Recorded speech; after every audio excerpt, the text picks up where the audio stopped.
Bonjour à tous, j'espère que vous êtes là et que vous m'entendez bien.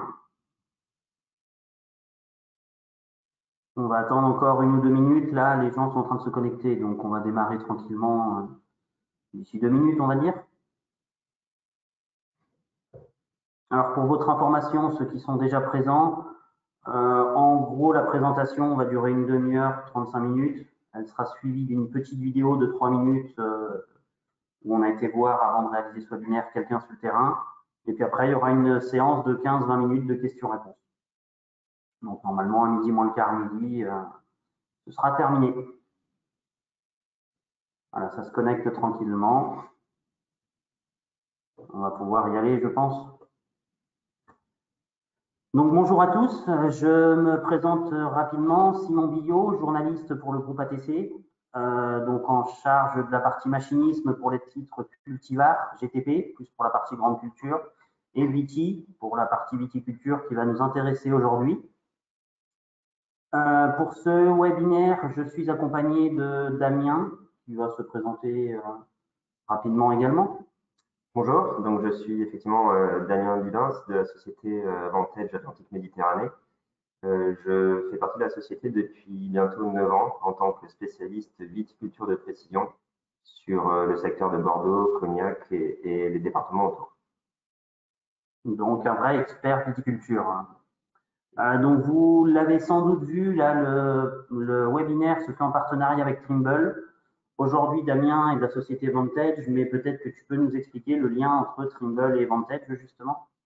Oui, alors donc Vantage, on est à peu près 90 spécialistes répartis sur toute la France, donc sur la partie commerciale, partie technique, représentés en 2 sociétés, donc la société Vantage Atlantique Méditerranée, en vert clair sur l'écran dont je fais partie, et la société Vantage Nord sur l'autre moitié de la France. Donc Vantage est le réseau de distribution de Trimble Agriculture sur toute la planète. Donc il y a des Vantage partout, toute la planète.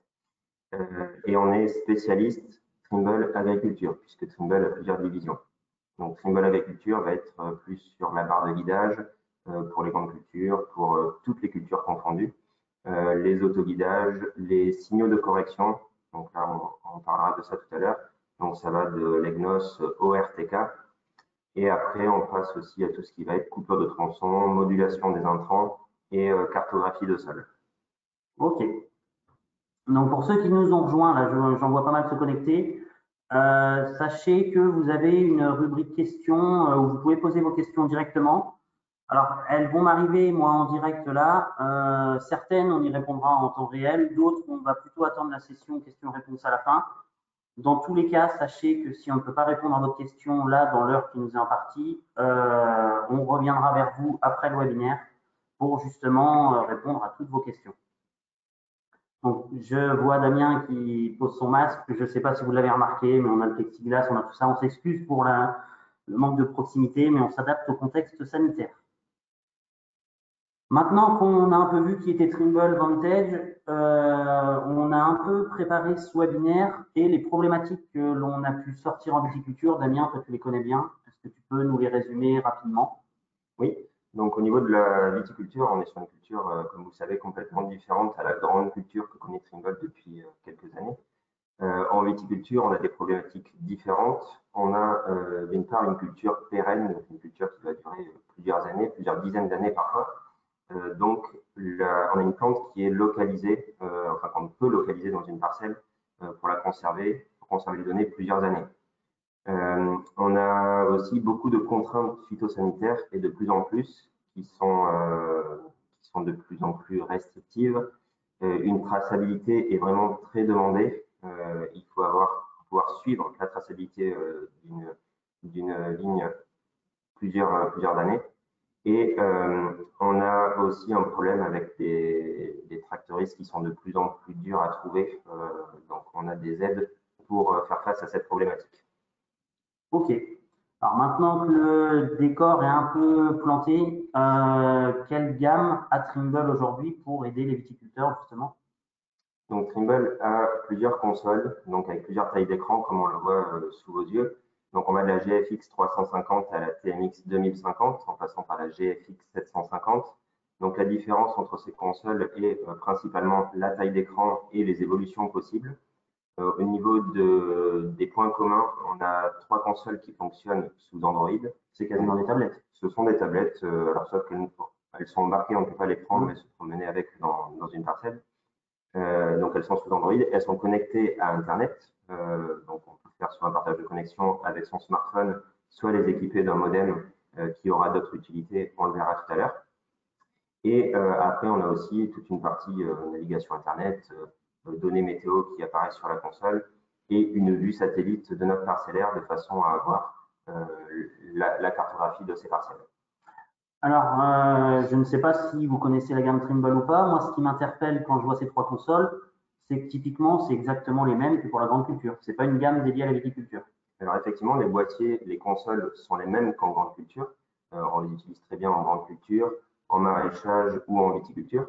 Mais la spécificité est qu'en viticulture, on a un logiciel dédié qu'on voit en petit sur l'écran, qui est ici un logiciel pour gérer les pulvées. Donc c'est vraiment une partie importante chez Trimble pour la viticulture de précision, la gestion de pulvérisateurs avec la coupure des tronçons et la modulation. Donc ça, c'est vraiment une gamme Trimble Viti qui est dédiée à la viticulture. Donc, ça sous-entend qu'un viticulteur qui a aussi des grandes cultures pourra passer sa console d'un tracteur à un autre grande culture Viti comme il le souhaite ou pas? Exactement. La même console peut être déplacée sur des tracteurs Viti, sur des tracteurs grande culture. On va simplement créer plusieurs configurations. Une configuration pour le tracteur Viti, une configuration pour un épandeur d'engrais Viti. Et dessous, on peut avoir très bien une configuration pour un tracteur grande culture avec la possibilité d'aller semer ses céréales avec exactement le même matériel. Il faut juste penser à pré-câbler chaque tracteur de façon à déplacer uniquement l'écran, l'antenne, et après, toute la partie câblage reste propre sur chaque tracteur. Ok.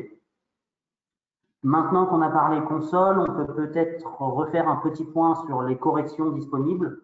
On en entend beaucoup parler, il y a RTK, RTX, peut-être des notions qui se mélangent un peu pour ceux qui nous regardent. Est-ce que tu peux nous expliquer comment c'est construit chez vous? Oui. Alors, il faut savoir que toutes nos solutions tournent autour du GPS. Le GPS va avoir une précision autour de 2-3 mètres, si on prend la précision d'un smartphone ou d'une voiture. En agriculture, on va utiliser plutôt des précisions inférieures au mètre. Donc, on a de base l'autonome, qui est une correction très peu utilisée aujourd'hui en grande culture. On a des corrections EGNOS, donc là c'est une correction européenne. Donc en fait, on va corriger la précision tout simplement du récepteur GPS et avoir une précision inférieure à 20 cm. Donc l'EGNOS est totalement gratuit. N'importe quel récepteur GPS de n'importe quelle marque peut travailler en EGNOS. L'inconvénient de l'EGNOS, c'est qu'il va se décaler très rapidement au fil du temps.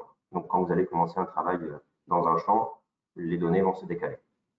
Chez Trimble, on a la chance d'avoir une correction propre qui s'appelle le RTX, donc qui est décliné sous plusieurs versions. Donc le Range Point RTX, c'est une précision inférieure à 15 cm, qui n'est pas répétable. On va voir ce que c'est que la répétabilité, et qui fonctionne uniquement avec un abonnement annuel, un abonnement qui coûte 325 €. Donc là, le Range Point RTX permet d'avoir une précision de l'ordre de 10-15 cm, et dans le temps, cette précision va se décaler. Donc, c'est-à-dire si vous faites une bordure de parcelle, vous revenez quelques temps après, elle peut bouger jusqu'à à peu près 50 cm. Donc, on parle de correction non répétable. La répétabilité, donc, comme on le disait, c'est quand on a un point de référence sur Terre ou dans le ciel maintenant, donc une base RTK pour ceux qui connaissent le terme. Donc là, on communique directement avec cette station de référence, cette base RTK, soit par radio, donc avec le RTK radio, soit par téléphonie avec le RTK N-Trip, soit maintenant par satellite grâce au Center Point RTX de chez Trimble.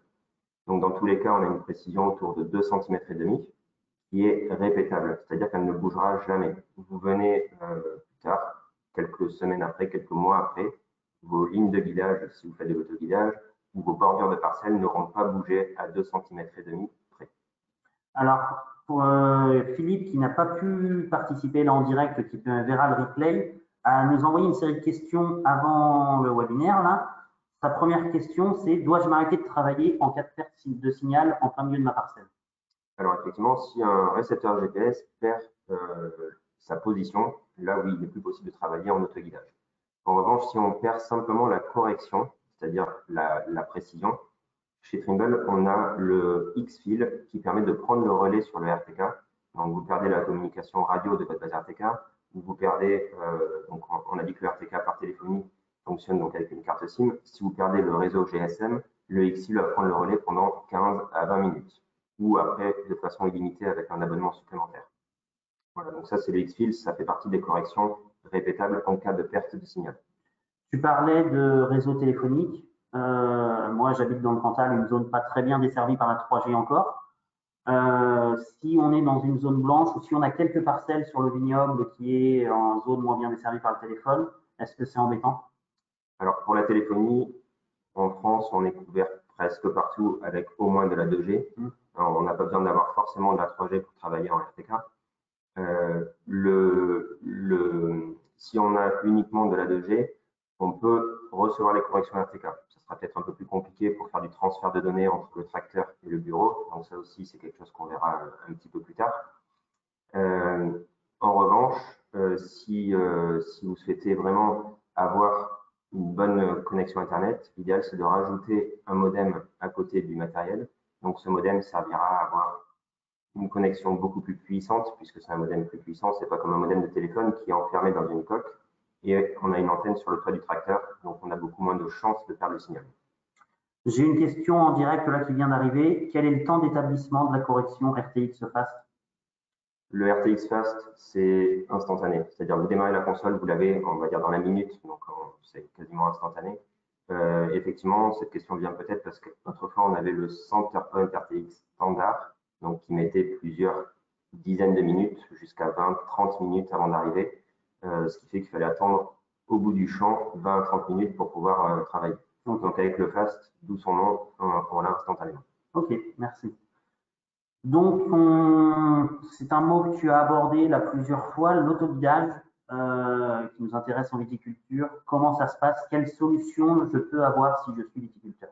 Donc, l'autoguidage consiste simplement à ne plus toucher le volant, comme vous l'avez compris. Le tracteur avance tout seul. Donc, il y a bien entendu un chauffeur sur le siège de la cabine, puisque c'est lui qui va gérer les outils, c'est lui qui va gérer l'avancement du tracteur, mais il ne gérera plus la direction.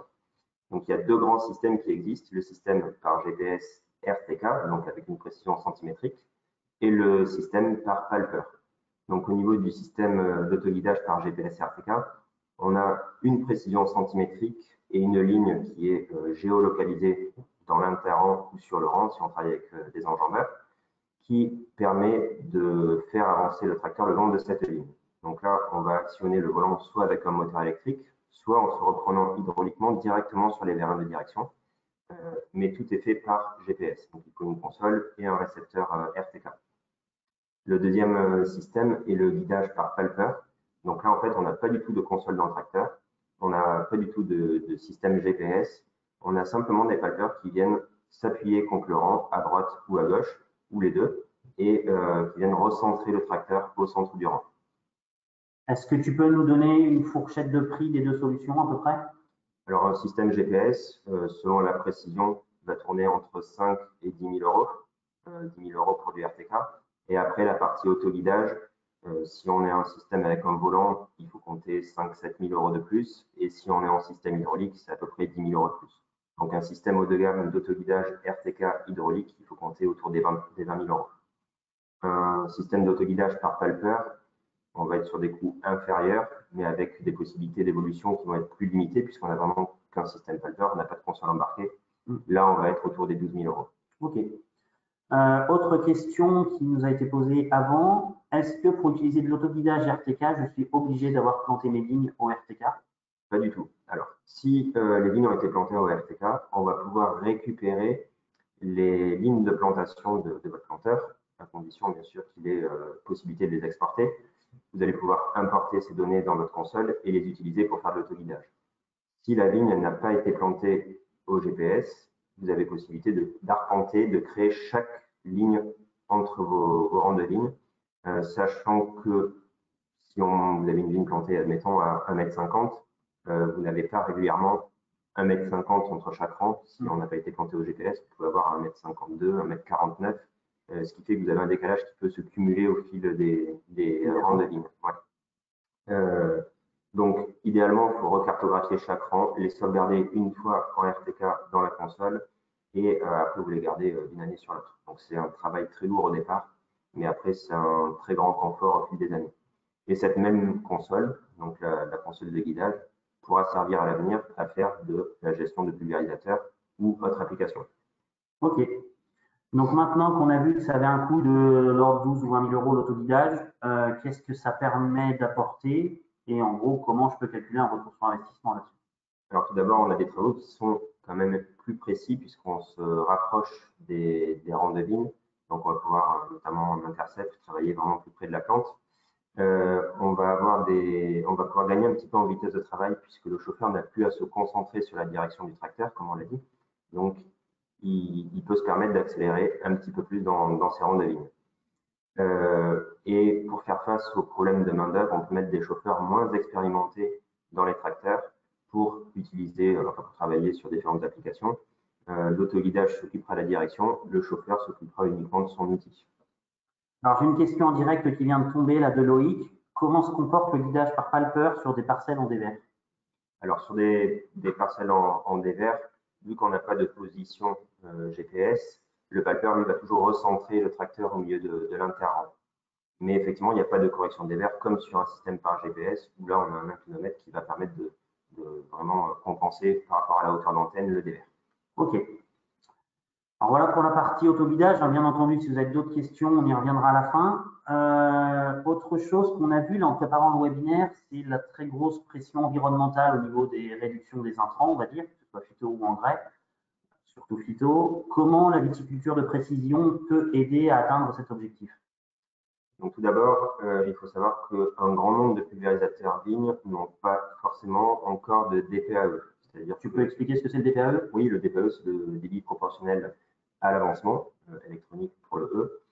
C'est-à-dire qu'aujourd'hui, on met un certain régime moteur, une certaine pression, et on sait qu'il faut travailler, admettons, à 5 km/h pour faire les traitements. Et le débit sera bon. L'avantage du DPAE, c'est que quand vous avez des parcelles qui montent, qui descendent, le DPAE va réguler automatiquement le débit du PV et vous serez sûr de mettre toujours la bonne dose, quelle que soit la vitesse de travail. Donc là, on travaille avec des DPAE par GPS, forcément. Donc vous n'avez pas de capteur sur la roue, donc s'il y a un petit peu de patinage, ça sera pris en compte grâce au GPS. Donc voilà pour la partie DPAE. Donc ça, on va dire, c'est la plus grande demande qu'on a aujourd'hui sur les pulvés Eliti, sachant que notre DPAE va être couplé aussi dans le même pack avec un système de coupure de tronçon. Donc quand vous allez sortir de votre parcelle de vigne, grâce à la position et au contour des parcelles, on va couper automatiquement la pulvérisation. Donc c'est ce qu'on appelle la coupure de tronçon en bout de rang. Donc c'est très intéressant sur les lignes étroites, quand on est planté en 1 mètre par exemple, puisqu'on va travailler sur 6, 7, 8, 9 tronçons. Donc en sortant de la parcelle, on va couper rang par rang la pulvérisation automatiquement et la réouvrir de la même façon automatiquement en rentrant dans la parcelle suivante. Donc c'est bien quand on traverse les allées, on n'a plus besoin de gérer la pulvérisation. Et dans les pointes, les tronçons s'arrêtent tous en même temps ou il y a un décalage dans le temps pour s'adapter à la pointe? Dans les pointes, c'est exactement de la même façon. On a la bordure de la parcelle. Donc là, on va couper rang par rang. Par exemple, on a des rangs courts à droite et des rangs longs sur la gauche. Les rangs vont se couper progressivement de la droite vers la gauche. Okay. Et après, on a aussi de la coupure de tronçon en intra-parcellaire. Donc si vous avez des parcelles de vigne où il y a beaucoup de manquants, au lieu de fermer manuellement les tronçons pour dire mais là on n'a pas de vigne donc on ne veut pas traiter, on a la possibilité de monter des capteurs qui s'appellent Weedseeker 2 de chez Trimble qui vont cartographier la végétation et en cas d'absence de végétation, ils vont arrêter la vanne concernée par le tronçon. Sachant que le Weedseeker 2 sert aussi à faire de l'écombrage en pied de souche et du désherbage. Alors, ce n'est pas une solution d'avenir par rapport au glyphosate, mais du désherbage sous l'eau. Ok. Alors, je vois réduction des intrants de 10 à 20%. Pour information, hein, avant de préparer ce webinaire, on a été faire un reportage au domaine Calon-Ségur, qui utilise la viticulture de précision depuis 5 ans, et vous aurez le témoignage de Lisa Gustafsson, qui nous expliquera comment elle a pu atteindre 15% sur son domaine dès la première année. Ce n'est pas des chiffres dans le vent. Clairement, 10 à 20%, on peut les atteindre. Alors effectivement, plus on a des vignes étroites, plus on va faire une économie sur la coupure de tronçons en fermant les tronçons en bout de rang. On peut aussi faire de l'économie d'intrants grâce à la modulation de dose. puisque l'économie n'est pas réalisée uniquement avec la coupure de tronçon. Donc justement, la modulation, là tu as parlé de coupure intraparcellaire. Oui. La modulation intraparcellaire, donc là à la fois en phyto mais aussi en engrais, comment ça se passe? Comment je le mets en œuvre sur mon domaine? Alors, avant de parler de modulation intraparcellaire, on a aussi la modulation entre plusieurs parcelles. C'est-à-dire, on peut dire parcelle 1, on va mettre, admettons, 100 litres hectare, parcelle 2, 120 litres hectare. Les chauffeurs ont directement sur leur console la consigne d'application par rapport à la dose sur chaque parcelle. En modulation intraparcellaire, là, c'est un petit peu différent. On va faire varier la dose en fonction de la position du tracteur et du cultivé ou de l'épandeur d'engrais dans la parcelle de vigne. Donc, c'est ce qu'on appelle modulation intraparcellaire. On va adapter l'application à la plante. Donc, pour faire la modulation intraparcellaire, il faut bien entendu cartographier sa parcelle en amont. Donc, il y a plusieurs possibilités qui existent. Soit de la cartographie avec des capteurs embarqués, c'est le plus précis, le plus fiable, tel que le GreenSeeker de chez Trimble. Donc, lui, il va cartographier uniquement le NDVI, la quantité de biomasse, la quantité de végétation. Par exemple, pour la pulvée en temps réel ou pour de l'épandage d'engrais, on peut cartographier l'été et venir appliquer l'hiver. C'est ce qu'ils font à Calon-Ségur, hein, je crois, de mémoire. Oui, tout à fait. On peut faire de la cartographie par drone ou par satellite. Donc, par drone, ça sera forcément un peu plus coûteux, mais quand même plus précis que par satellite. Et point très important, on peut faire de la modulation grâce au type de sol, grâce à la connaissance de la variation du sol via des analyses qu'on propose aussi avec le SIS. Donc, c'est un outil propre à Trimble qui va faire de la conductivité, de la résistivité et de l'analyse en profondeur du sol et du sous-sol. Donc, qui permettra ensuite de moduler les engrais. Et après, les chefs de culture souvent connaissent déjà leur parcelle et sont capables de faire des zones eux-mêmes pour dire, voilà, on crée une carte, ici on va mettre plus, là on va mettre moins. Ok. Cette carte de préconisation, est-ce qu'il faut qu'elle soit un format défini ou alors on entend beaucoup parler de deux formats qui se battent? Comment ça se passe chez vous? Alors chez Trimble, les cartes qu'on importe dans les consoles sont importées en SHP, un format shapefile, qui est un format assez générique pour des cartes de préconisation. On va importer ces cartes via une clé USB, donc en les faisant soit à partir d'un logiciel Trimble, soit à partir d'un autre logiciel. Le tout, c'est vraiment respecter l'arborescence des dossiers sur la clé USB. Et maintenant, on peut aussi envoyer ces cartes depuis le bureau, donc depuis un ordinateur, directement au tracteur. On y reviendra tout à l'heure, en effet. Alors, je passe à la slide suivante et ça, je rebondis sur une question qui nous a été posée avant. Peut-on installer vos équipements sur des tracteurs ou des outils qui ont une dizaine d'années? Est-ce que la modulation de dose pour y parvenir, ou même la coupure de tronçon, il faut changer son pulvérisateur? Ou est-ce que je peux adapter mon matériel présent sur la ferme? Donc là, on voit sur les différentes photos qu'on peut équiper n'importe quel pulvérisateur, que ce soit des portées, des traînées, des rouges, des verts, des bleus.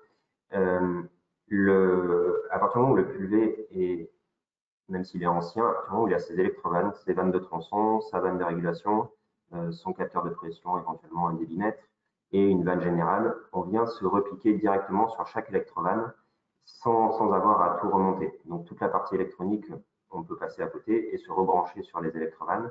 On va monter un module Isobus sur le pulvérisateur et en fait, on convertit tout simplement le pulvé en outil Isobus, puisque nos consoles sont Isobus, c'est-à-dire qu'il y a une seule prise, on va gérer l'ensemble du pulvé. On peut même aller jusqu'à gérer le repliage des rampes, la vitesse de rotation d'une turbine, enfin voilà, on a plusieurs types d'informations qui vont remonter sur l'écran Trimble en cabine. Et donc pour l'épandeur d'engrais, c'est la même chose, je peux adapter mon épandeur d'engrais? C'est exactement le même principe, sauf qu'on ne va pas gérer des électrovannes, mais on peut se rebrancher sur un épandeur d'engrais et le rééquiper pour le faire évoluer vers de la modulation.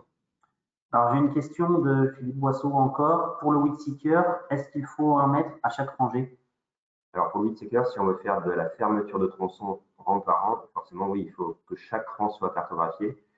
Si vous avez beaucoup de manquants, ce sera peut-être judicieux effectivement de partir sur un système Weedseeker qui va cartographier le rang, donc le côté du rang, le feuillage, et en cas d'absence de végétation, on va couper le tronçon. Si en revanche, vous savez que vous avez deux rangs de suite qui se suivent, ce qui est quand même très rare, un seul capteur pourrait suffire pour deux rangs. Mais un Weedseeker, il faut quand même avoir un capteur par an. En revanche, je pense que cette question est peut-être plus pertinente pour le GreenSeeker.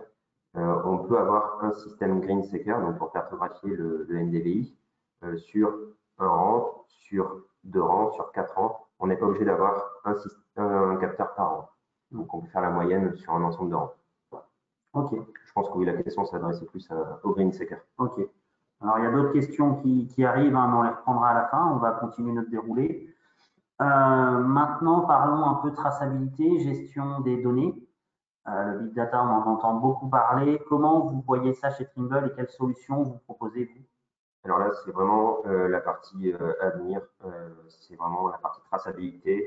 Donc, c'est quelque chose qui existe chez Trimble depuis quelques années, qui a bien évolué sur les 2 dernières années. Et là, on a aujourd'hui une solution très fiable et très fonctionnelle, donc, qui s'appelle Farmer Core ou Farmer Pro, qui permet de faire un transfert de données entre le tracteur et le bureau, et vice-versa, donc entre le bureau et le tracteur, en passant par un cloud Trimble.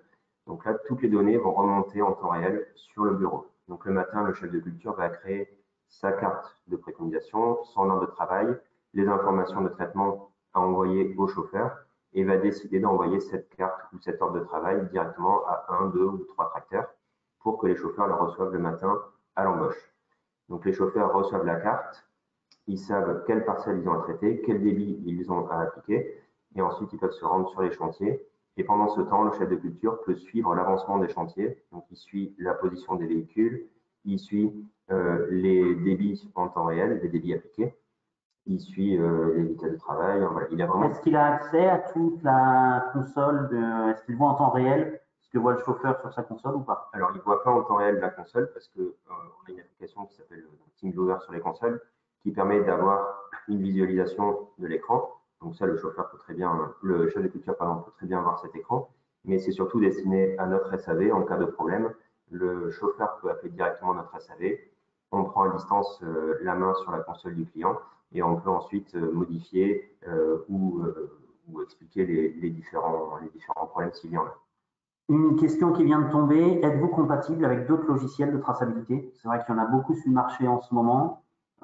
Comment se passe la compatibilité, pardon? Alors, il n'y a pas de lien direct entre les serveurs Trimble et d'autres logiciels. Donc, je sais que c'est une question qui est souvent demandée. Mais chez Trimble, on peut exporter donc, du SHP, comme on disait tout à l'heure, et de l'ISO XML, et ensuite envoyer ces données sur n'importe quelle plateforme. Mais ce n'est pas de façon automatique. C'est-à-dire que c'est un opérateur qui va faire le transfert. Ok. Ouais.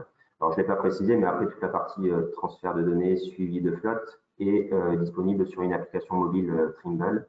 Donc, on n'est pas obligé d'être au bureau pour suivre l'avancée des chantiers. On peut suivre ça depuis un téléphone ou depuis une tablette. Ok. Est-ce que là, on voit 3 tracteurs dans la même parcelle? Est-ce qu'on peut imaginer que le tracteur numéro 1 ait des infos du tracteur numéro 2 et numéro 3 ou pas encore? Alors, c'est quelque chose qui a existé chez Trimble et qui va bientôt réapparaître. Effectivement, on va pouvoir avoir un partage d'informations entre 2 tracteurs. Donc, par exemple, on a 2 tracteurs qui travaillent dans la même parcelle. Le tracteur numéro 1 sera bientôt capable de dire ici, ça a déjà été traité par le tracteur numéro 2, donc j'ai pas besoin d'intervenir. Ok. Alors ça, l'affichage des écrans à distance, tu parlais du SAV, ça nous permet d'enchaîner sur la dernière slide. Est-ce que tu peux nous présenter un peu votre façon de travailler chez Vantage, aussi bien au niveau service que service après-vente, justement, comment ça se passe? Alors, au niveau du SAV, on a un ensemble de techniciens sur toute la France. Donc, ces techniciens interviennent pour les installations. On fait directement chez le viticulteur l'installation des systèmes. Donc, ils ont des camions ateliers, ils sont très bien outillés. Ils font la maintenance des systèmes une fois que c'est installé. Au niveau de l'installation, pardon, ils vont pouvoir faire l'installation d'un autoguidage, d'un équipement sur un pulvérisateur. Et après, ils vont faire tout ce qui va être calibrage. Donc, les calibrages, ça prend quand même beaucoup de temps. Il faut que ce soit bien fait pour ne pas avoir après de problèmes par la suite, forcément. Donc, on fait les calibrages et le technicien va faire une mise en service et une formation à chaque chauffeur qui utilisera le système. Donc, cette formation peut durer une demi-journée. En principe, pour installer un système sur un autoguidage sur un tracteur, il faut compter une journée à une journée et demie selon le système qu'on installe. Pour installer une gestion de pulvérisateur, il faut compter pareil une journée et demie à peu près. Tu parlais de formation. Dans les problématiques, on a vu tout à l'heure que c'était compliqué d'avoir des tractoristes formés déjà pour conduire un tracteur. Est-ce que l'autoguidage, ça rajoute un cran supplémentaire de difficulté ou est-ce qu'au contraire, vous le formez et ça peut solutionner des problèmes? Non, le fait de former un chauffeur sur l'utilisation d'un système embarqué, après, il sera quand même beaucoup plus serein. sachant qu'après, donc ça c'est mon travail, c'est le travail de mes collègues aussi, on revient voir régulièrement les utilisateurs, les chauffeurs notamment, pour savoir s'ils ont des questions, parce qu'ils ne vont pas tout appréhender dès la première mise en route. Il y a toujours des questions qui reviennent au fur et à mesure. Donc là, notre travail, c'est vraiment de les accompagner, de les suivre tout le temps, de façon à ce qu'ils soient sereins avec l'utilisation du système. On n'a pas parlé aussi, on a un support téléphonique qui est totalement gratuit ou payant si vous le désirez. En fait, payant parce qu'on peut avoir une ligne prioritaire pour éviter d'attendre sur notre hotline. Et là, on a plusieurs techniciens qui répondent au téléphone directement pour aider les chauffeurs pour des dépannages rapides si besoin. Et si jamais il y a une console qui est en panne, ce qui peut arriver comme avec tout le système électronique, on peut les réparer maintenant directement chez nous. Oui, c'est ce que j'ai appris pour préparer ce webinaire. Je pensais qu'une console Trimble qui tombe en panne repartait aux États-Unis. Finalement, non, ça reste en France et chez Vantage, vous réparez. Alors, effectivement, il y a 10 ou 15 ans, une console Trimble qui tombe en panne repartait systématiquement aux États-Unis pour changer un composant, pour réparer l'écran. Maintenant, dans nos ateliers, donc, on est capable d'ouvrir le boîtier, de remplacer un écran, de remplacer une carte mère. Tout est fait directement chez nous. Donc ça, c'est le fait d'être Vantage, on est centre d'excellence Trimble, donc on répare tout directement dans nos bureaux. Ok, parfait. Et petite chose importante aussi, qui est marquée en bas de cette slide, on propose aussi des contrats de service annuels qui permettent de faire une visite en début de campagne du matériel Trimble, donc vérifier les calibrages, vérifier les étalonnages du PV, vérifier, parce que souvent on a des nouveaux chauffeurs, donc vérifier que les nouveaux chauffeurs aient bien appris l'utilisation des matériels. Voilà, donc quelqu'un, on s'occupe de ça en début de campagne. Ok, parfait. Alors, je vois qu'il y a pas mal de questions qui arrivent, hein, n'hésitez pas. Ce que je vous propose là, c'est je vais vous lancer une petite vidéo qui dure 3 minutes 30, justement, où au domaine Calon Ségur, ils nous expliquent un peu tout ce qu'ils ont mis en place en viticulture de précision. Et puis, on revient juste après la vidéo pour la session questions-réponses. Hop, je vous lance ça. Bonjour, je m'appelle Lisa Gustafsson et je suis responsable des vignobles au château Calon-Ségur, un 3e grand cru classé situé à Saint-Estèphe dans le Médoc. Je suis arrivée en 2015 en tant qu'apprentie en alternance sur le sujet de la viticulture de précision. Le postulat de base, c'était de pouvoir intervenir de manière très précise dans des parcelles à problème, tout en essayant de ne pas perturber l'équilibre du reste de la parcelle. Première étape, ça a été de s'inspirer de ce qui existait déjà en grande culture, donc au travers de l'épandage d'engrais assisté par GPS. Et pour ça, nous sommes allés chercher des outils donc, de grande culture qu'on a adaptés à la viticulture. On a trouvé un épandeur de cunes qu'on a monté sur un enjambeur et la problématique, ça a été d'adapter les contraintes physiques de la vigne, qui est une culture pérenne et palissée, donc en 3 dimensions, à des outils du coup qu'on utilise habituellement donc en grande culture, c'est-à-dire à 50 cm du sol. Là, on passait à 2 mètres du sol avec un décalage d'application à l'arrière, avec des rebonds, avec toutes ces problématiques propres à la viticulture. On a aussi utilisé des outils, des capteurs géolocalisés pour justement trouver des règles de décision et d'application des quantités d'engrais. Tout ça, ça a été un gros travail de prise de données, d'analyse des données et de retranscription derrière, approprié vraiment spécifiquement à la vigne. Cet achat de cunes a été couplé à du matériel Trimble, qui a été donc un GPS qu'on a installé sur un enjambeur.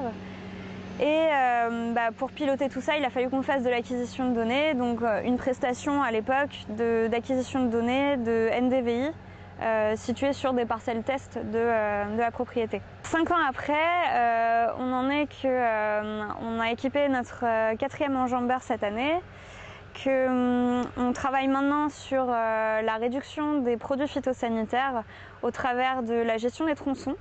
Donc la première année, on a réussi à récupérer 15% de fond de cuve, simplement de gérer les contours réels de la parcelle au lieu de travailler historiquement avec une vanne générale. On s'est équipé d'un GPS piéton qui nous permet de faire de l'acquisition de données vraiment de maladies ponctuelles ou alors d'aller utiliser des fonds de cartes et de venir tester, déguster des baies en étudiant différents paramètres géolocalisés auparavant. Au niveau des tracteurs, du coup, tous les chauffeurs ont été formés. Donc on a 8 chauffeurs sur la propriété. Ils sont actuellement tous formés sur ces outils de géolocalisation. Et ils sont même devenus demandeurs d'équiper de nouveaux tracteurs de manière à faciliter leur travail au quotidien. On a gagné en précision, on a gagné en qualité de travail et puis en fait on a fait des économies aussi tout simplement au travers d'une meilleure application des différents produits, donc que ce soit des amendements organiques, que ce soit des engrais chimiques ou que ce soit des produits phytosanitaires.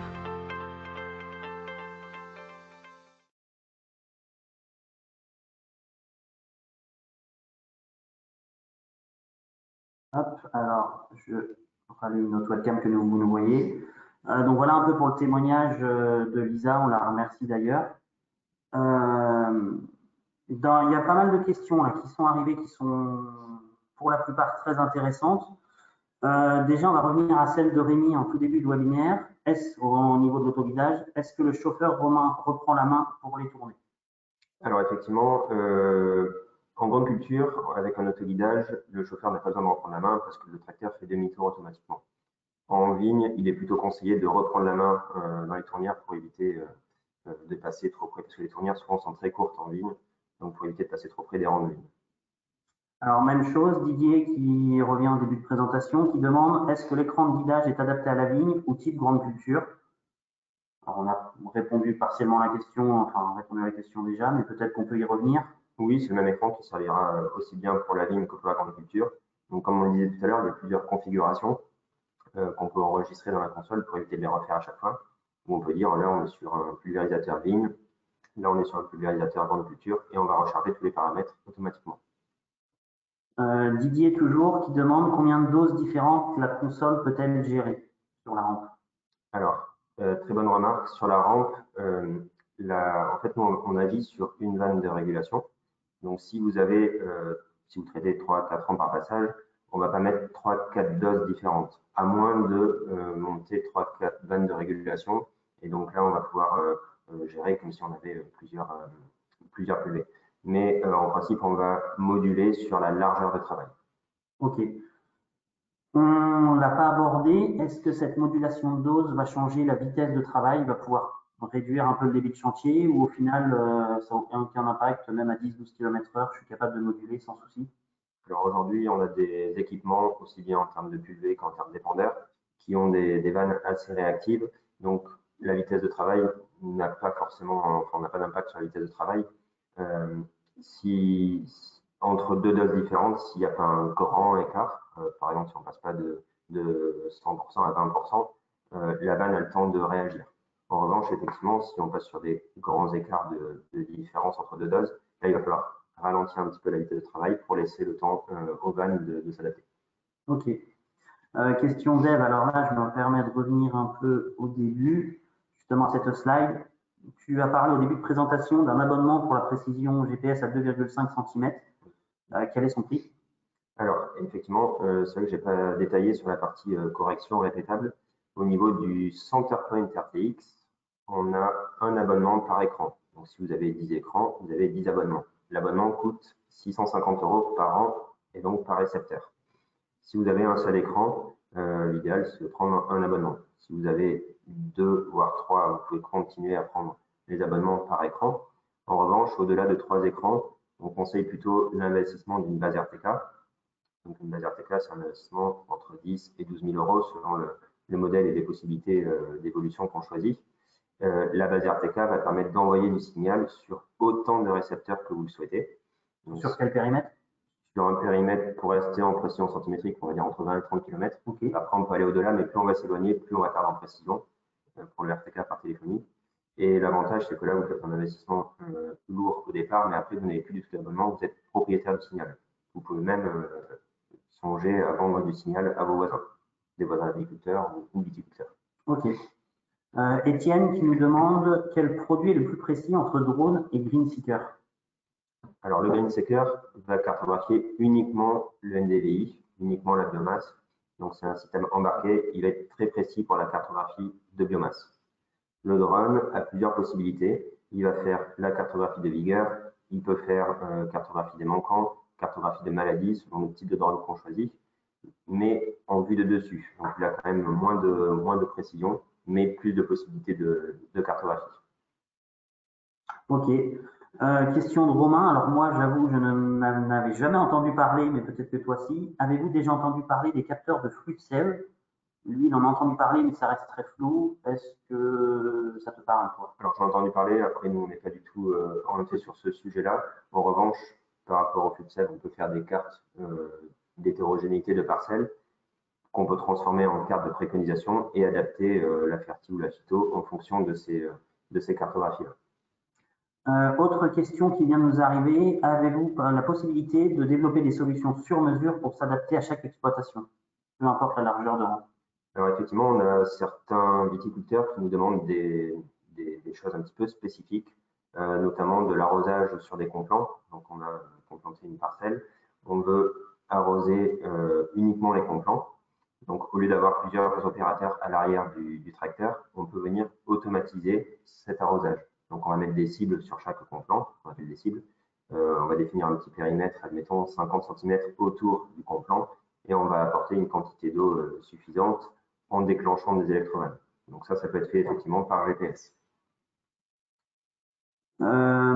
Autre question, alors il y en a beaucoup qui arrivent, hein. Je ne sais pas si on aura le temps de répondre à tous, je m'excuse d'avance. Est-ce qu'une même console peut faire de l'autoguidage et de la régulation aussi bien en vigne qu'en grande culture? Oui, alors ça on en a parlé un petit peu tout à l'heure, c'est vrai que la même console peut avoir plusieurs configurations, donc aussi bien en vigne qu'en grande culture, mais surtout la même console peut à la fois faire de l'autoguidage, du RTK, ça donc c'est le signal qu'on choisit, et de la régulation avec de la coupure de tronçon. On peut mettre différents capteurs sur l'outil, par exemple si on relève une extrémité de rampe à droite ou à gauche, on peut dire que tous les tronçons qui sont sur cette extrémité de rampe vont se fermer automatiquement. Ok. Autre question, j'ai deux tracteurs, un qui traite et un qui est pour l'engrais. Est-il possible de déplacer le système d'un tracteur à l'autre, étant donné qu'ils ne travaillent pas la même saison? Alors, on a déjà répondu partiellement, mais oui, tout à fait. Oui. Donc, comme vous l'avez compris, c'est possible. Vous pouvez avoir le système sur le tracteur A pour faire la culvée et déplacer le même système sur le tracteur B pour faire l'épandage d'engrais l'hiver. Là, qu'est-ce que tu préconises, toi? Déplacer juste la console, éventuellement l'antenne, mais les câbles, il ne faut pas y toucher. Console, ça c'est impératif. L'antenne, on peut mettre une antenne sur chaque tracteur pour éviter de la déplacer. Après, si ce n'est pas quelque chose que vous faites 2, 3, 4 fois par saison, vous pouvez déplacer l'antenne d'un tracteur à l'autre. Mais surtout, il faut bien précabler chaque tracteur parce qu'on passe tous les câbles sous les capitonnages du tracteur. Donc, on précable chaque tracteur, on déplace vraiment que les boîtiers clés. Ok. Une précision de Didier là, qui nous dit: ma question au sujet de la modulation de dose était avec un système couplé avec un système PWM, début de pulsation, qui permet de moduler la dose selon la hauteur de rampe, soit via des cartes de préco, soit via capteur lidar ou éventuellement le capteur Trimble, justement. Ça, tu en as des systèmes qui tournent aussi complets, on va dire? On a des projets en cours pour des systèmes très complexes comme ceci. Alors, ce sont des systèmes assez coûteux. Voilà. Après, on fait, là, par exemple, on va faire un petit peu de développement et d'adaptation du matériel Trimble générique à ces produits-là. Ok. Alors, Étienne qui nous demande si tu as entendu parler du PhysioCap. Non, oui. Ok. Il demande lequel est le plus précis des trois, donc j'imagine que c'est PhysioCap, Drone et Greenseeker. Là, on reste pareil sur les capteurs embarqués avec le PhysioCap. Après, je ne connais pas ce que j'ai retenu, moi, de l'interview de Lisa, c'est que globalement, pour faire une carte de préco, plus il y a d'informations qui viennent d'endroits divers, plus la carte de préco sera juste. Oui. Eux, ils utilisent notamment les Greenseeker, mais à ça, ils ajoutent un ingénieur agronome qui vient faire du relevé manuel dans les parcelles. Et puis, ils utilisent l'intelligence humaine malgré tout. La technologie ne remplace pas tout pour venir, tu en parlais tout à l'heure, un chef de culture qui connaît son domaine. Il peut peut-être dire là, la zone, là, ok, le capteur a détecté ça, mais voilà. Donc, plus il y a de sources d'infos, mieux c'est en final. Plus on sera précis. Après, effectivement, on a des petits récepteurs portatifs qu'on peut tenir dans la main, des récepteurs piétons, avec toujours une précision RTK, se promener dans ces parcelles de vigne et dire ici, là, on constate qu'il y a plus de maladies, là, on constate qu'il y a plus de vigueur, et ensuite prendre des notes sur ce récepteur et envoyer les données automatiquement sur le PC pour ensuite faire des cartes de préconisation et des consignes d'application. Ok, c'est ce qu'ils font au domaine avec Canon Ségur là-bas. Ok, je pense qu'on a fait le tour des questions. Si vous en avez des dernières, n'hésitez pas. Moi, je reprends tout, hein, je m'excuse, mais il y en a déjà eu pas mal. Dans tous les cas, sachez que ce webinaire sera disponible en replay, alors dès demain ou dès lundi, hein, voilà. Vous pourrez le revisionner à souhait. Si vous avez plus de questions, n'hésitez pas à revenir soit vers Damien, soit vers moi via nos sites. L'info nous retombera. Alors Rémi, une dernière question peut-être. Le partage d'infos entre QV se ferait d'ici combien de temps? Partage possible entre CFX et TMX? Bonne question. Donc ça, c'est effectivement dans les tuyaux chez Trimble. Il faut savoir que Trimble, entreprise américaine, a beaucoup de projets d'évolution un petit peu dans tous les sens. Donc sur cette partie-là, on sait que ça arrivera, mais vous donner un délai, c'est encore un petit peu précoce. J'allais dire au prochain salon, mais comme il n'y en a plus, oui. Ça solutionne le problème. On devait participer au Vinitech pour tous ceux qui y assistent, mais malheureusement, ça a été annulé, comme vous le savez. Ok, alors il y a une dernière question qui arrive a priori, on va peut-être l'attendre. Hein. Sachant que voilà, je le répète encore une fois, les questions auxquelles on ne peut pas répondre maintenant, on y reviendra, on a vos contacts, on a vos coordonnées, donc l'un de nous vous rappellera. Apolline qui nous demande qui construit la carte à intégrer dans la console à partir de la carte de préco, est-ce vous ou bien le client? Alors, Trimble peut automatiquement faire des cartes en récupérant les données NDVI du GreenSeeker, par exemple. On a des algorithmes sur nos logiciels pour les convertir en cartes de préconisation. Mais pour la partie conseil, vaut mieux faire appel à un conseiller. Donc, on a plusieurs partenaires sur les différentes régions qui sont capables en prestation de faire vos cartographies. Donc ça, n'hésitez pas à nous demander si vous avez besoin qu'on mette en relation avec des conseillers pour faire des cartographies de parcelles. Et après, c'est eux qui vont vous délivrer une carte de préconisation que vous n'aurez plus qu'à intégrer dans la console Trimble. Donc soit par clé USB, soit par envoi. Ça peut être envoyé par mail, et après on peut envoyer directement aux consoles. C'est souvent la question moi que j'ai sur le terrain. Est-ce que c'est complexe aujourd'hui de faire une carte de préco ou finalement quelqu'un qui sait gérer l'outil informatique va pouvoir assez facilement? Créer une carte de préco, c'est très facile. C'est des polygones dans une parcelle avec une couleur égale une dose. Si en revanche, on veut avoir une carte de préco cohérente, c'est là la difficulté. Là, il vaut mieux quand même connaître les différents paramètres à prendre en compte pour créer cette carte. Donc, il vaut mieux faire appel à un prestataire ou avoir une structure suffisante pour créer ses propres cartes. Ok. Alors, je ne sais pas si on a une dernière question là qui peut arriver. Thierry Meyer qui demande, le logiciel est-il inclus avec la console ou est-ce un supplément? Alors, dans la console, il y a le propre logiciel qui sert à faire la gestion du PV, l'autoguidage. Ensuite, si vous parlez du logiciel de bureau, donc là, c'est sous forme d'abonnement. Donc, c'est un logiciel qui coûte 180 € par an et par exploitation, donc qui est connecté en ligne. Peu importe la taille de l'exploitation? Peu importe la taille de l'exploitation. Et après, il y a un deuxième abonnement par console. Si vous avez 10 consoles, vous avez 10 licences à débloquer une par console du coup. Mais le logiciel, donc oui, a une fonction payante. Ok.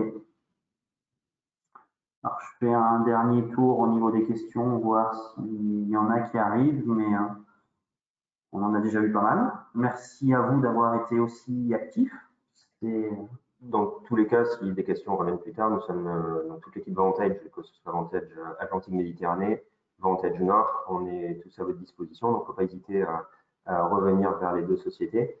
On a des personnes sur chaque département, chaque secteur, donc n'hésitez pas. Après, si besoin de demandes spécifiques pour la ligne, n'hésitez pas à faire appel à nos services, voilà, on est vraiment à votre disposition. Alors, il y a Stéphanie qui est preneuse de contact des conseillers ou qui interprète les cartos. Sachez qu'on reviendra vers vous, soit Damien, soit un de ses collègues. Personnellement, je pense que… Ça dépend vraiment des secteurs, c'est des conseillers très locaux. Donc, on va regarder de quel secteur vous êtes pour vous faire passer les coordonnées des conseillers. Alors, j'ai Apolline qui me demande, est-ce que vous équipez des prestataires pour la fertilisation avec ce système? Oui, avec ce système que… Oui, on a des prestataires de services qui qui ont plusieurs appareils, qui regardent à s'équiper justement pour proposer des forfaits de modulation de dose, aussi bien sur les épandages d'engrais que sur la partie pulvée, à leurs clients, donc pour se différencier de leurs concurrents. Donc c'est quelque chose qui est possible chez vos prestataires. Ok. On parle d'engrais, mais l'amendement organique, tout pareil, on peut réussir à le moduler, pardon. Ok. Merci. Bon, je pense qu'on a à peu près fait le tour. Est-ce qu'on a une dernière question? On va attendre encore 1 minute ou 2, mais merci à vous en attendant. C'est pas un format qu'on a l'habitude de faire. Malheureusement, je pense qu'avec le contexte sanitaire, on va être de plus en plus amené à se voir par écran interposé plutôt que sur des salons. Donc j'espère que ce format, on a fait le choix de faire assez court. Là, ça fait 50 minutes, vous voyez. On aurait pu parler de ce sujet-là pendant des heures. Clairement, avec l'agriculture de précision, on est qu'au tout début, donc il y a énormément de choses à dire, à faire, à mettre en place. Voilà, sachez que l'un comme l'autre, nous au niveau des revues ou Damien au niveau de Vantage, tout comme Trimble, qui ne sont pas présents physiquement avec nous, l'équipe Trimble France, on pense à eux. Contexte sanitaire oblige, ils ont pas pu se déplacer, mais sachez que voilà, on reste tous disponibles. J'espère que vous avez appris des choses intéressantes. Et puis, je vous dis à bientôt. Après, effectivement, on n'est pas rentré suffisamment dans la technique pure et dure, mais c'est des choses qu'on pourra discuter ultérieurement parce que faut quand même pouvoir avoir un discours assez générique pour que tout le monde. C'est ça. C'est plutôt au cas par cas, on va dire. C'est ça. Donc, n'hésitez pas à contacter Vantage pour avoir des avantages. Ils sont dans chaque département, donc ils pourront répondre à votre question, à votre cas personnel. Voilà, on a des retours où les gens sont contents, donc c'est cool. Merci à vous. Merci. Donc, à bientôt. Bonne journée. Merci, au revoir.